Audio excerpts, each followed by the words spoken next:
Good morning student. आज lecture number 11 है। एक बहुत इंपॉर्टेंट प्रॉपर्टी है, principle of homogeneity of dimension.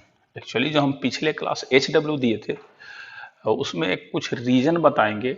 उस रीजन के पीछे एक टर्म आता है, principle of homogeneity of dimension. इसमें है क्या?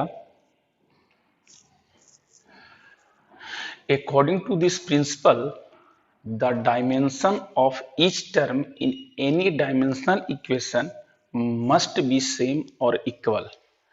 देखिए, एक पहले बेसिक समझना पड़ता है कि ये प्रिंसिपल, देखिए अब किसी तरह से प्रिंसिपल हम बता देंगे तो प्रिंसिपल हो नहीं जाएगा। एक साइंस में खुद अपना चलना चाहिए दिमाग कि क्या जो प्रिंसिपल हमको या कुछ लॉ बताया जा रहा है वो सोचने के बाद क्या लगता है कि वो सही है। अगर जो खुद आंख बंद करके उसके बारे में सोचिए कि वो प्रिंसिपल आपको कैसा लगता है। जैसे इस प्रिंसिपल में बोला गया है कि अकॉर्डिंग टू दिस प्रिंसिपल, इस सिद्धांत के अनुसार, the dimension of each term in any dimensional equation must be same और इक्वल। मतलब कोई रिलेशन है, इक्वेशन मीन्स क्या हुआ, इक्वल टू करके जैसे कोई रिलेशन होता है, जीरो को कर देते हैं। जैसे मान लिया जाए ax² plus bx plus c equal to 0, तो दिस इज द क्या इक्वेशन। तो ये इक्वेशन है, लेकिन यहां पर बोल रहा है डायमेंशनल इक्वेशन। तो सबसे पहले हम सोचेंगे कि वैसा इक्वेशन जिसमें डायमेंशन हो, वैसा इक्वेशन जिसमें क्या हो, डायमेंशन हो। और कहता है कि each term in any dimension equation must be same. तो बोलता है उसका जो प्रत्येक जो टर्म होता है डायमेंशन का वो मस्ट बी सेम होता है। ये देखने में आपको लग रहा होगा बहुत छोटा सा लाइन, लेकिन इसका बहुत ज्यादा यूज है। वो यूज करके आपको हम दिखाएंगे। फिलहाल हम इससे आगे बढ़ के पिछले क्लास का HW की बात करते हैं। पिछले क्लास जो HW में हम बात किए थे उसमें पूछा गया था आपसे,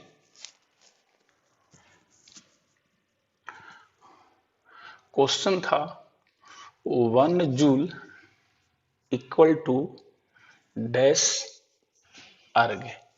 यही आपसे पूछा गया था, 1 जूल इक्वल टू डैश अर्ग। तो यहां पर देखिए, अभी बात जरूरत पड़ेगा इसका आगे हमको, लेकिन यहां पर एक हल्का सा आपको हमको ये दिखाना चाह रहे हैं कि इस प्रिंसिपल के अनुसार से कहता है कि प्रत्येक जो टर्म है, ये जूल है और इधर क्या है, अर्ग है, दोनों साइड का डायमेंशन सेम होना चाहिए। दोनों साइड का डायमेंशन क्या होना चाहिए, सेम होना चाहिए। इसीलिए हम एक यूज किए थे यहां पर। ध्यान से देखिएगा, ये था आपका क्या, एसआई, और ये क्या था, CGS। तो अब हम लोग इसमें फार्मूला लगाते हैं और दोनों साइड के डायमेंशन को इक्वल करने का कोशिश करते हैं। जैसे डायमेंशन इक्वल कैसे हो सकता है, तो हम यूज किए थे N1 U1 equal to N2 U2। समझिएगा जो हम पिछले क्लास समझाए थे, ये 1 किसके जगह पर है, N1 के जगह पर है। जूल किसके जगह पर है, U1 के जगह पर है।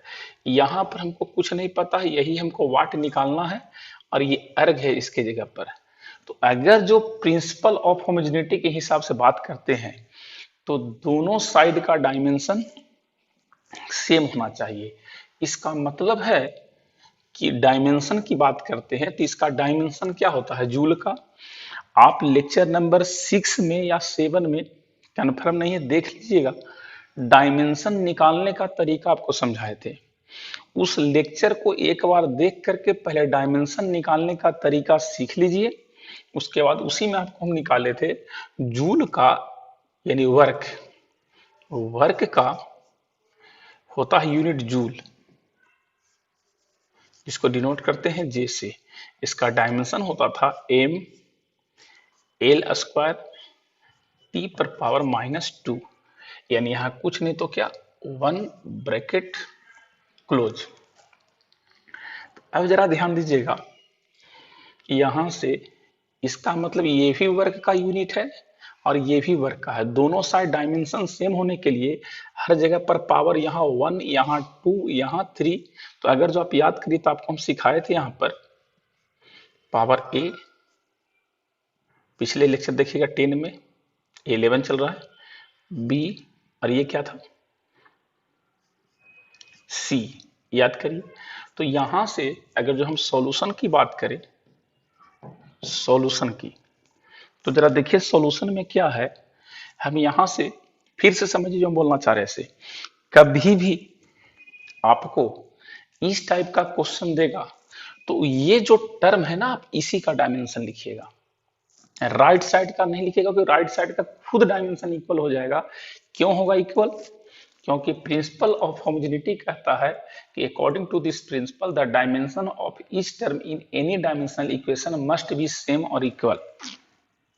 मतलब इस इक्वेशन में हर टर्म का डायमेंशन क्या होगा?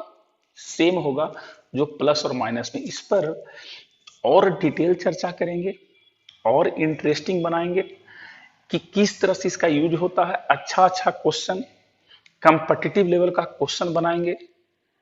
लेकिन सबसे पहले छोटा छोटा जो टर्म है उसको हम लोग क्लियर कर ले। तो यहां से ध्यान से देखिएगा, तो यहां से आपका क्या हो रहा है, a इक्वल टू निकल गया, a के जगह पर कितना है 1, b इक्वल टू निकल गया कितना 2, एंड c इक्वल टू निकल गया -2। ये तो क्लियर हो गया। अब यहां हम किए थे इस तरह से कि यहां लिखिए SI, यहां लिखिए CGS। यहां पर आप देखिए N1 equal to 1, N2 equal to what. याद करिए M1 इक्वल टू क्या है, यहां यूनिट की बात करिए, इसका यूनिट की बात करिए तो जूल का यूनिट, यूनिट लिखिए, इसका यूनिट क्या होता है केजी मीटर स्क्वायर सेकेंड -2। तो जरा ध्यान दीजिएगा, M1 KG, M1 KG L1, M1 KG L1 metre, और T1 सेकेंड, यहां से यूज करते हैं। M2, इसमें क्या होता है CGS में मास का ग्राम। L1 की जगह पर L2, ये मास है, मीटर है तो हो जाएगा सेंटीमीटर, और ये T2 second.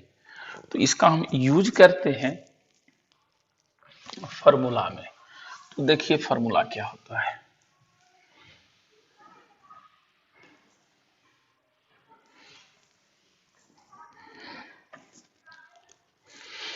N2 equal to N1 M1 by M2 power A, L1 by L2 power B, और T1 by T2 power C। तो यहां से N2 इक्वल टू हो जाएगा, N1 का वैल्यू कितना है, N1 का वैल्यू है 1। ये फार्मूला याद कर लीजिएगा, लेक्चर नंबर 10 में बताए थे।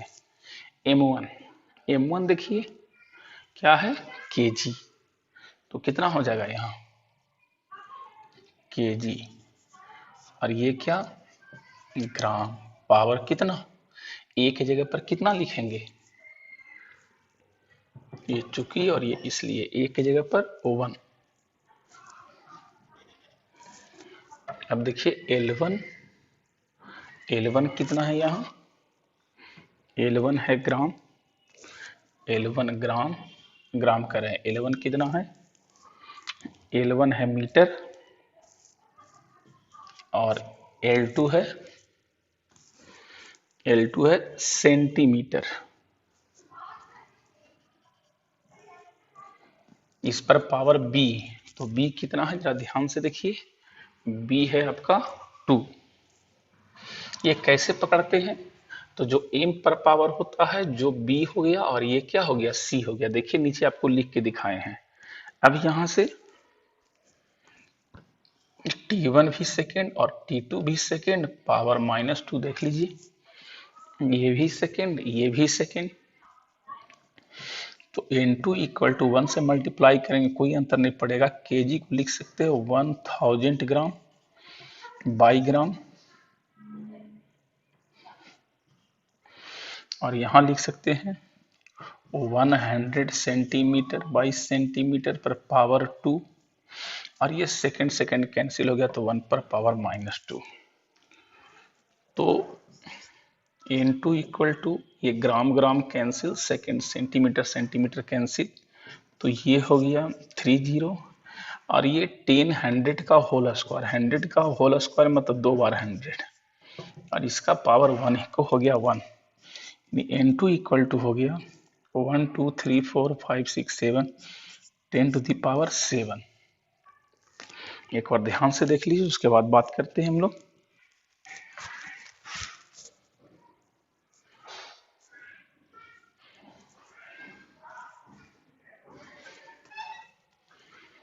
देखिए ध्यान से, तो जब N2 निकल गया 7, एक बार इसको ध्यान से रिवाइज करिएगा तो देखिएगा ध्यान से।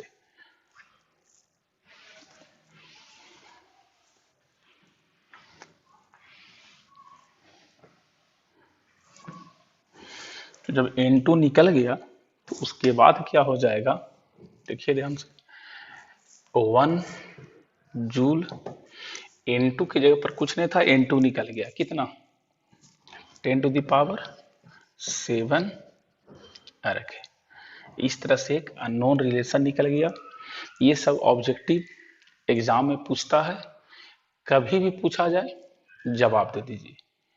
और एक दो क्वेश्चन आपको हम बना के दिखाते हैं ताकि किसी तरह का कंफ्यूजन हो वो भी दूर हो जाए, और इससे रिलेटेड आपसे कोई भी किसी भी प्रकार का क्वेश्चन घुमा के दे तो आप कम से कम बताने में सक्षम हो।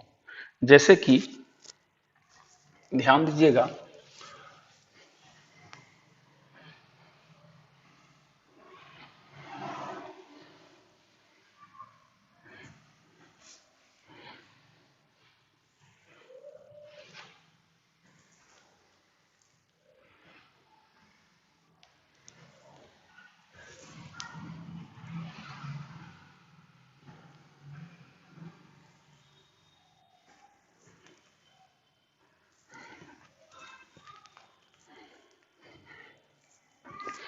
जैसे एक क्वेश्चन आपके सामने दे दिया जाता है,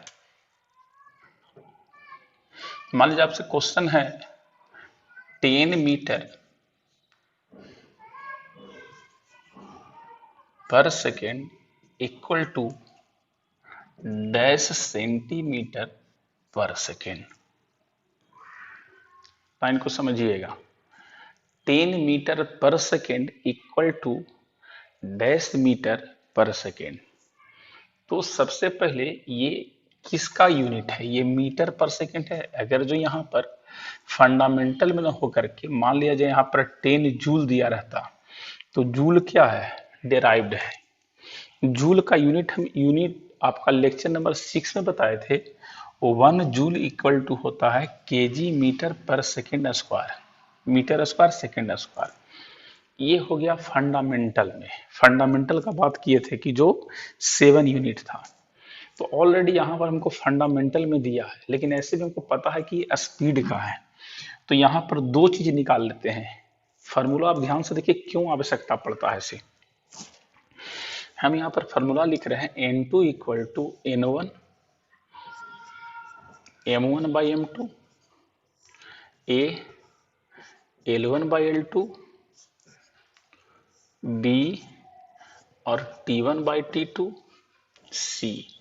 मतलब हमको कुछ से मतलब नहीं है, हमको मतलब है A इक्वल टू क्या होगा, B इक्वल टू क्या होगा, यहीं पे लिखते हैं किनारे, हियर, यही नीचे लिख देते हैं आंसर में।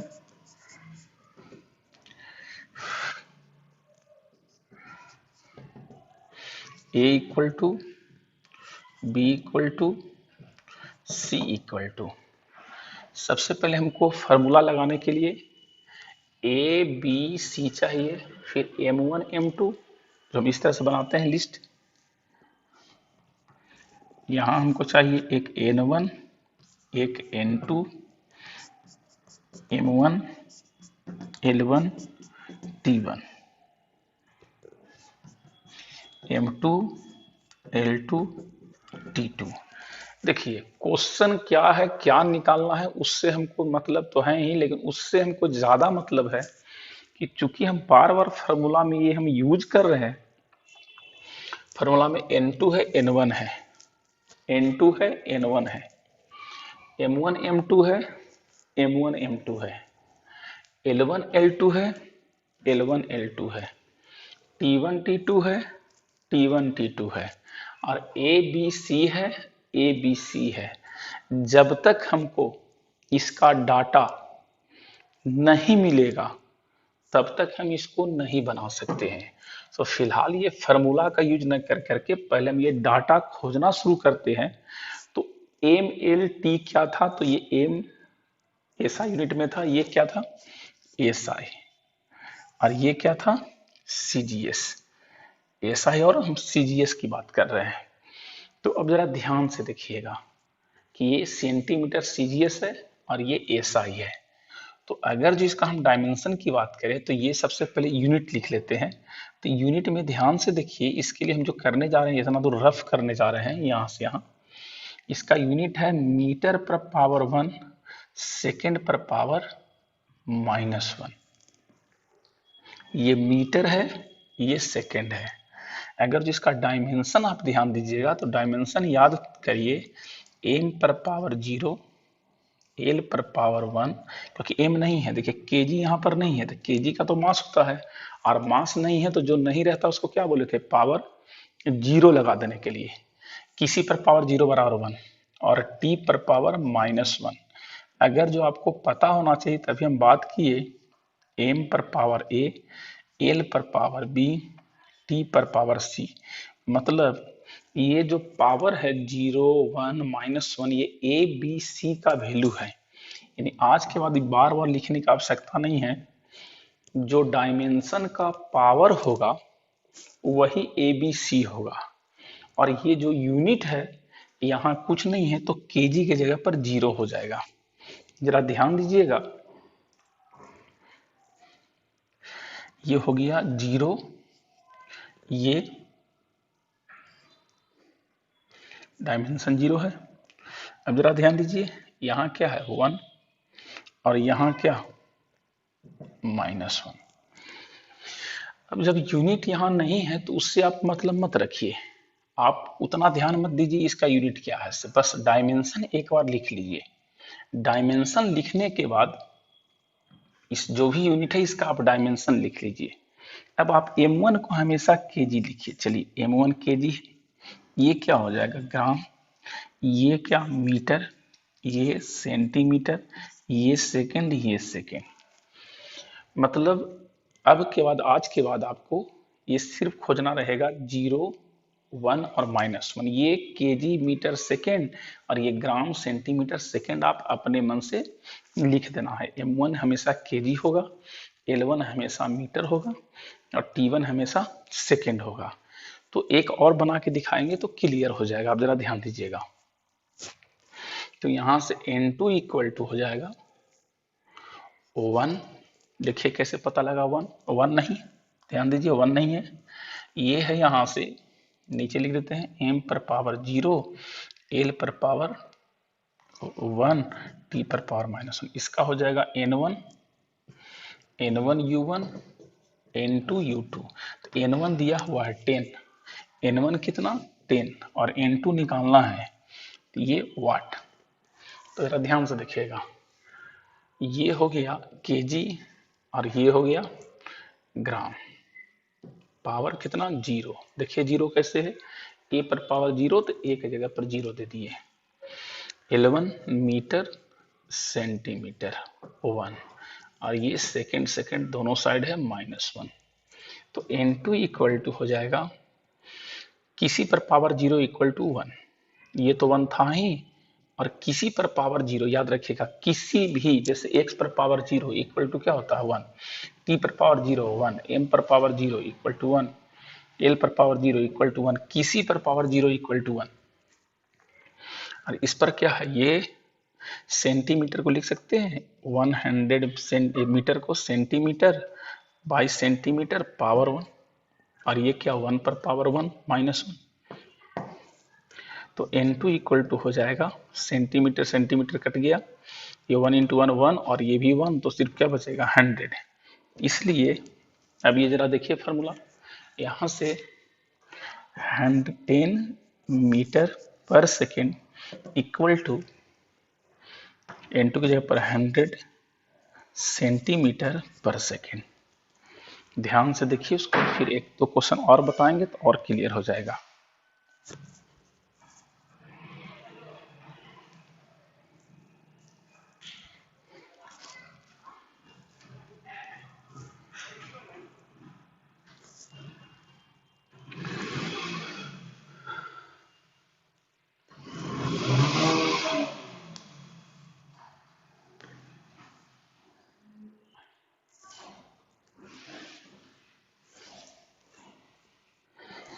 मान लिया जाए आपसे पूछ दिया जाए क्वेश्चन, जी का वैल्यू ग्रेविटेशनल होता है 9.8 मीटर पर सेकेंड स्क्वायर, तो फिर इसका dash dash centimetre per second square क्या होगा। मान लिया जाए क्वेश्चन आ गया।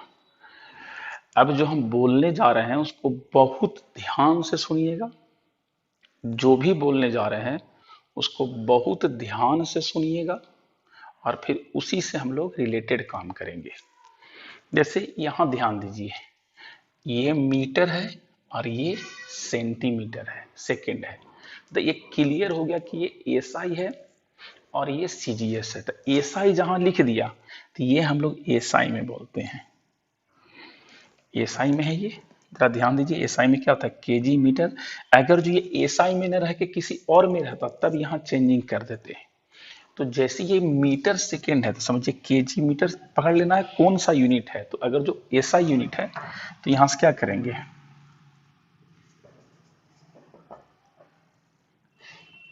ये क्लियर हो गया एसआई है और ये सीजीएस है।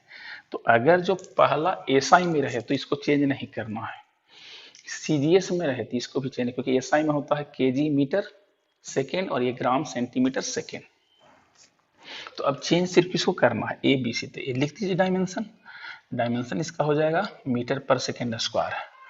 तो मीटर पर सेकेंड स्क्वायर मतलब हो जाएगा मीटर सेकेंड पर पावर -2, और केजी नहीं है तो जो नहीं है उस पर पावर 0, ये पावर 1 और ये पावर -2 है ना, नीचे से ऊपर जाएगा तो -2। चलिए लिख देते हैं इसका डायमेंशन, m पर पावर 0, l पर पावर 1, t पर पावर -2।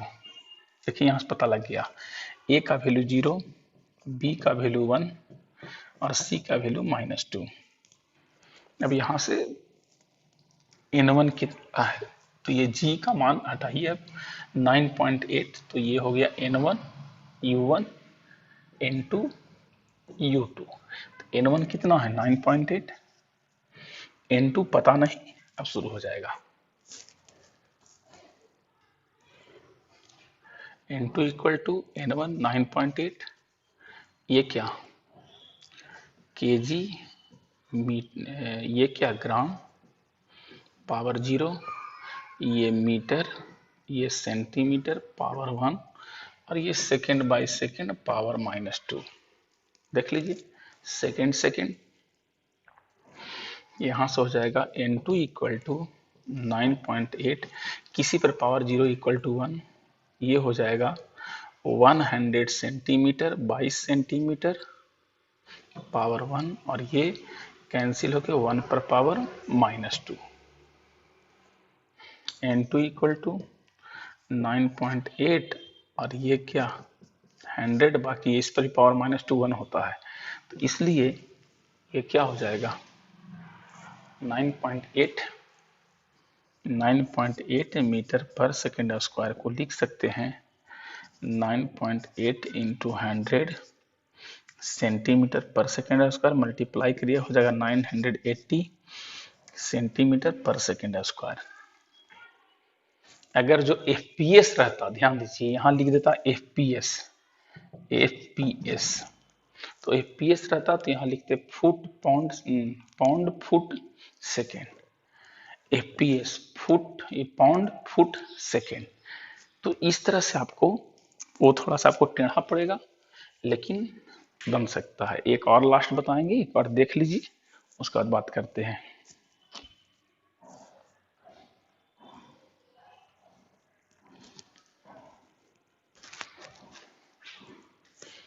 देखिएगा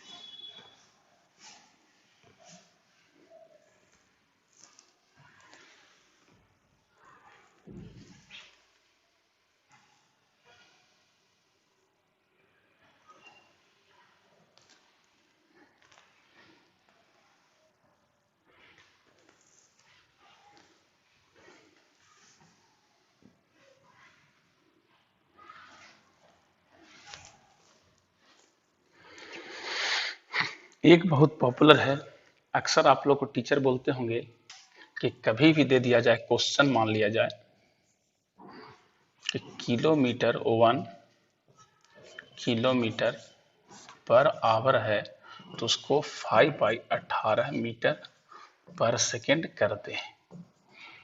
ये जरूर सुने होंगे ये सबसे पहले। तो अब इसको हम क्या करते हैं, क्वेश्चन के रूप में आपको क्लियर करके दिखाते हैं कि क्यों 5/18 हो जाता है। उस चीज को हम लोग क्लियर करेंगे, जरा ध्यान दीजिएगा।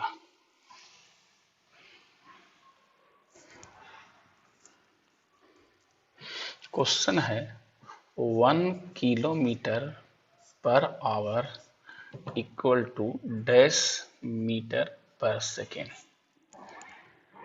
अब यहां से देखिए ये किलोमीटर आवर है, ये मीटर पर सेकेंड है, तो ये हो गया डिस्टेंस का, ये हो गया किसका, आवर का। तो उतना दिमाग लगाइए ही नहीं, देखिए यहां से क्या हो जाएगा, ये हो गया N1, ये U1, ये N2, ये U2। तो N1 हमको पता है, U1 हमको ये पता है, N2 हमको नहीं पता है वाइट, और U2 हमको पता है। तो N1 का क्या हो जाएगा, ये कितना हो जाएगा, अगर जो U1 की बात करते हैं तो N1 कितना और N2 कितना। N1 तो हो गया 1 और N2 हो गया वाट। ये हो गया M1, M1 कितना, तो किलोमीटर है, मास नहीं है, मास हो गया 0, मतलब नहीं है। तो जो नहीं है उसको आपको मन करे 0 की जगह पर कुछ भी दे सकते हैं, हमको नहीं पता है मास, तो वो दे दिए x।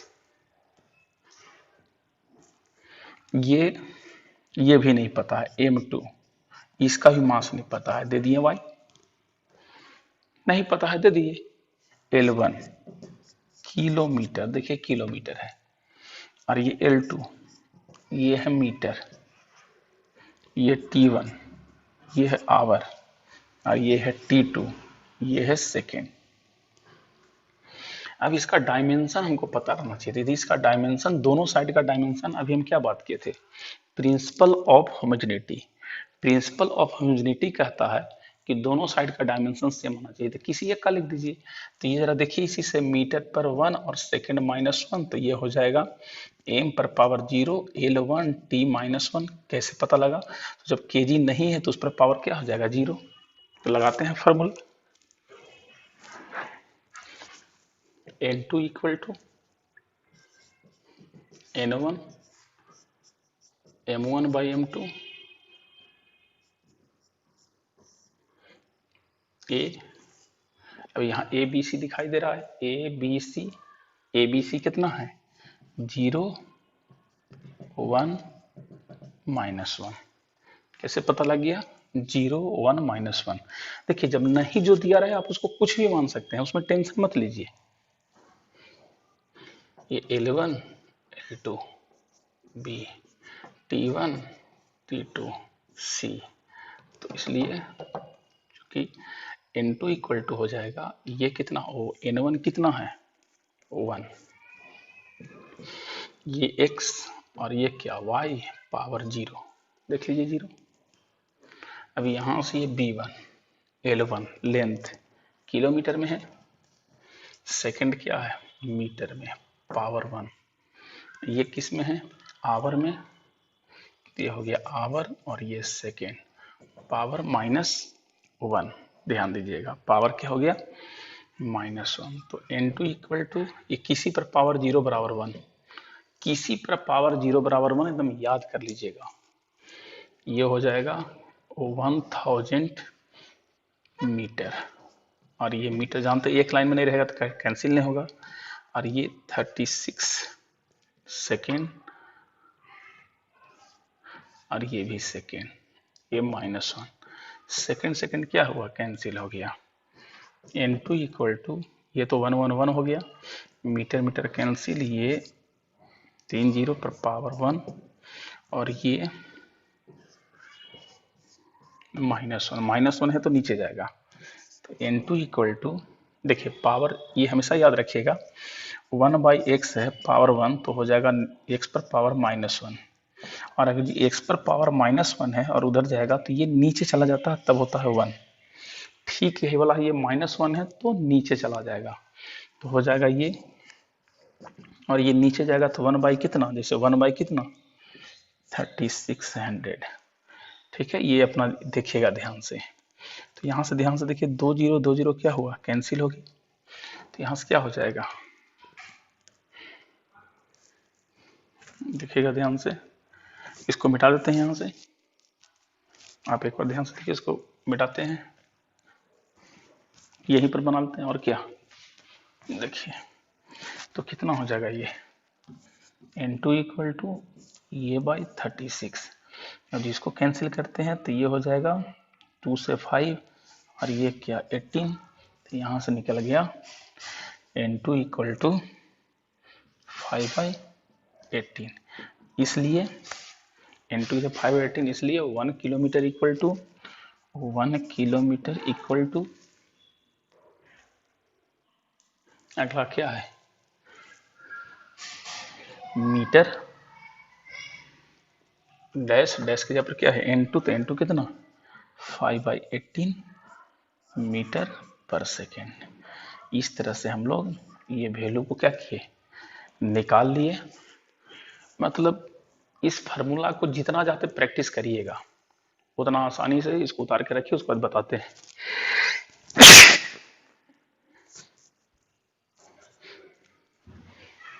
तो इसको आप लोग उतार लिए होंगे। अब देखिए इसमें और प्रैक्टिस सेट है उसको देंगे तो क्लियर हो जाएगा। अब एप्लीकेशन ऑफ डायमेंशन एनालिसिस में सेकंड नंबर क्या था, अब हम उसकी बात करते हैं।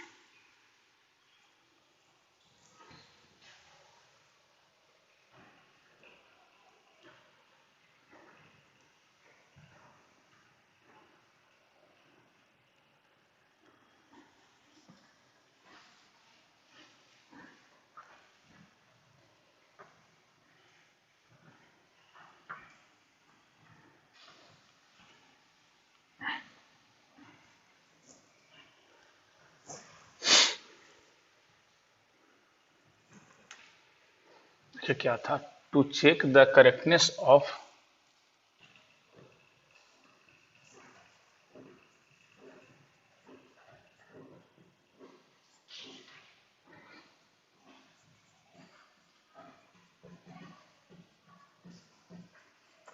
ए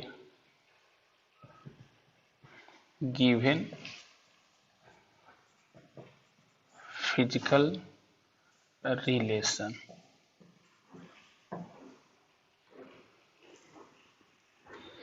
याद रखिएगा to check the correctness of given physical relation, ये ऑलरेडी हम लेक्चर नंबर आपको हम 10 में 3 पॉइंट लिखवाए थे जिसमें से हम एक पॉइंट को बता रहे थे।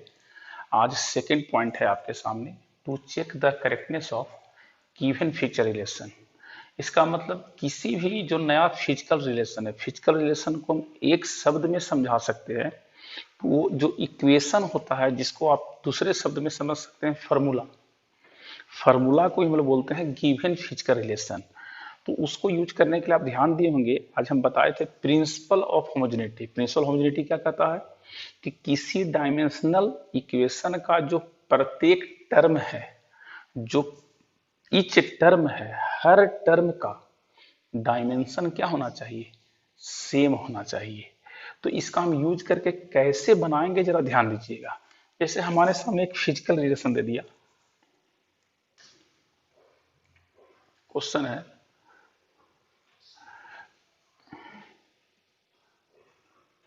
F equal to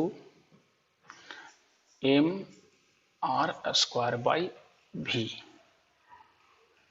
this physical relation is this physical relation is correct और wrong। करा कि ये जो फिजिकल रिलेशन है, ये आपसे पूछ रहा है ये फिजिकल रिलेशन सही है या गलत। तो अब इसको हम चेक करेंगे। चेक कैसे करेंगे, चेक करेंगे आंसर में। आंसर में हम लोग चेकिंग करने जा रहे हैं।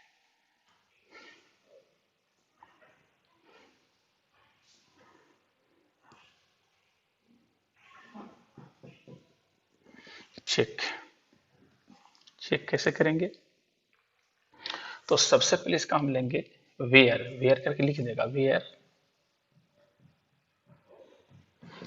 F is force, F is क्या, F is force, M is, M क्या है, M is mass, R is radius and V is velocity.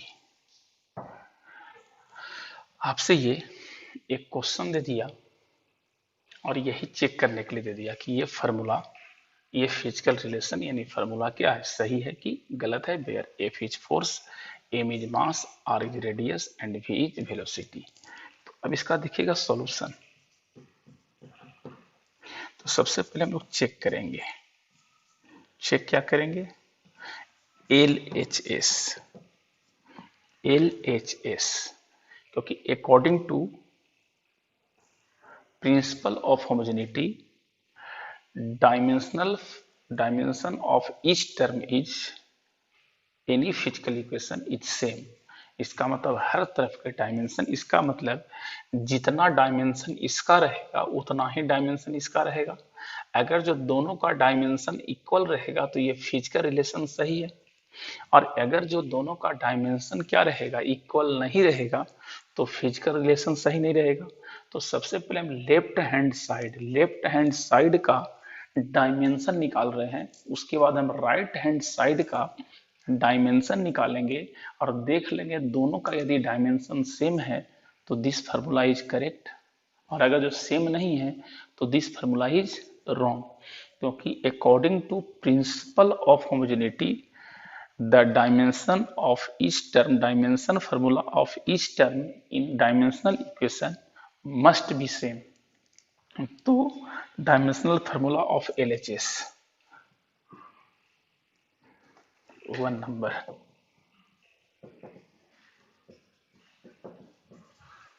null formula of LHS। तो क्या होता है फोर्स का, फोर्स का होता है, याद करिएगा लेक्चर नंबर 6 में ही सब थोड़ा बहुत देखने का आदत डालिएगा पीछे, एफ एम पर पावर 1, एल पर पावर 1 और टी पर power -2। This is the dimensional formula of LHS। अब यहां से देखिए, इसको मिटाते हैं, ये तो हो गया, इसी का भी यूज करेंगे हम लोग। ये एग्जाम्पल है एक तरह से, example, example number 1।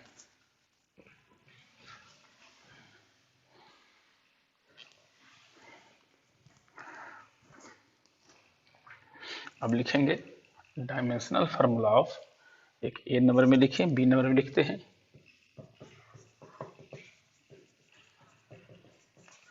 Dimensional formula of RHS। RHS right hand side कितना हो जाएगा, उसको रफ में निकाल के दिखा देते हैं। सबसे पहले इसका हम डायमेंशनल फार्मूला निकालते हैं, तो रफ में देख लीजिए एम आर स्क्वायर भी, एम क्या है यहाँ पर, मास, एम क्या है, मास, तो मास का क्या होता है, एम, आर क्या है, रेडियस, रेडियस एक प्रकार का क्या हुआ, डिस्टेंस, ये आपको लेक्चर नंबर 6 या 7 में बताए हैं निकालने के लिए, तो डिस्टेंस का हो जाएगा एल, और यह स्क्वायर है तो स्क्वायर, क्योंकि यह आर स्क्वायर है तो डिस्टेंस का होल स्क्वायर, भी वेलोसिटी है, वेलोसिटी का होता था एल टी माइनस 1, तो यहां से ये हो जाएगा, एक एल से एक एल कट गया तो एम, एल एक एल बच गया और टी से ऊपर गया नीचे -1 तो हो गया +1, तीनों पर पावर क्या हो गया 1, यानी एम एल टी लिखेंगे और 1 लिखने का जरूरत नहीं है, इसका एम एल टी माइनस 2, यानी कि dimensional formula of LHS M L T minus 2 और dimensional formula of RHS M L T, ये इस तरह से हो गया। ये तो रफ में था, यानी यहाँ से इसको देख लीजिए, उसके बाद इसको मिटाएंगे, कैसे बनाए इसे, एम मास है, मास का पहला लेटर एम, रेडियस डिस्टेंस है, डिस्टेंस यानी लेंथ, लेंथ का पहला लेटर एल, और भी का आप लेक्चर नंबर 6 या 7 में डायमेंशन निकाल के 4 नंबर में दिखाए थे, देख लीजिएगा यही निकाले थे, तो यहां से ये निकल गया। अब जरा देखिएगा, तो लिख सकते हैं in this question, in this physical relation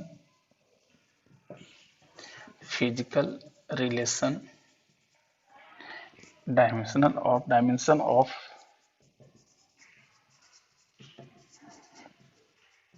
LHS not equal to dimension of RHS, hence this physical relation or formula is wrong, और नहीं तो नॉट करेक्ट, चाहे तो रॉन्ग लिखिए नहीं तो नॉट करेक्ट। कभी भी आपसे किसी भी प्रकार का कोई भी फिजिकल रिलेशन दे तो आपको करना क्या है, LHS का डायमेंशन निकालिए। इसीलिए हम बार बार यूज कर रहे थे कि 6 या 7 नंबर में जो आपको जो हम डायमेंशन निकालने के लिए सिखाए हैं उसका बार बार प्रैक्टिस करिए, क्योंकि जब तक उसका डायमेंशन निकालने के लिए नहीं सीखेगा तब तक आपसे ये नहीं बनेगा, तो डायमेंशन सीख लीजिएगा। तो जब दोनों साइड का डायमेंशन सेम रहता तो हम बोल सकते थे करेक्ट है, बट दोनों का LHS और RHS का डायमेंशन सेम नहीं है, इसलिए दिस फिजिकल रिलेशन और फार्मूला इज रॉन्ग। अब जरा देखिएगा, इसी में मान लीजिए एग्जांपल नंबर 2 की बात करते हैं। क्वेश्चन F बराबर एक फार्मूला दे दे mv²/r है, इसको पहले एक बार ध्यान से देख लीजिएगा, देख लीजिए, अब जरा ध्यान से देखिएगा।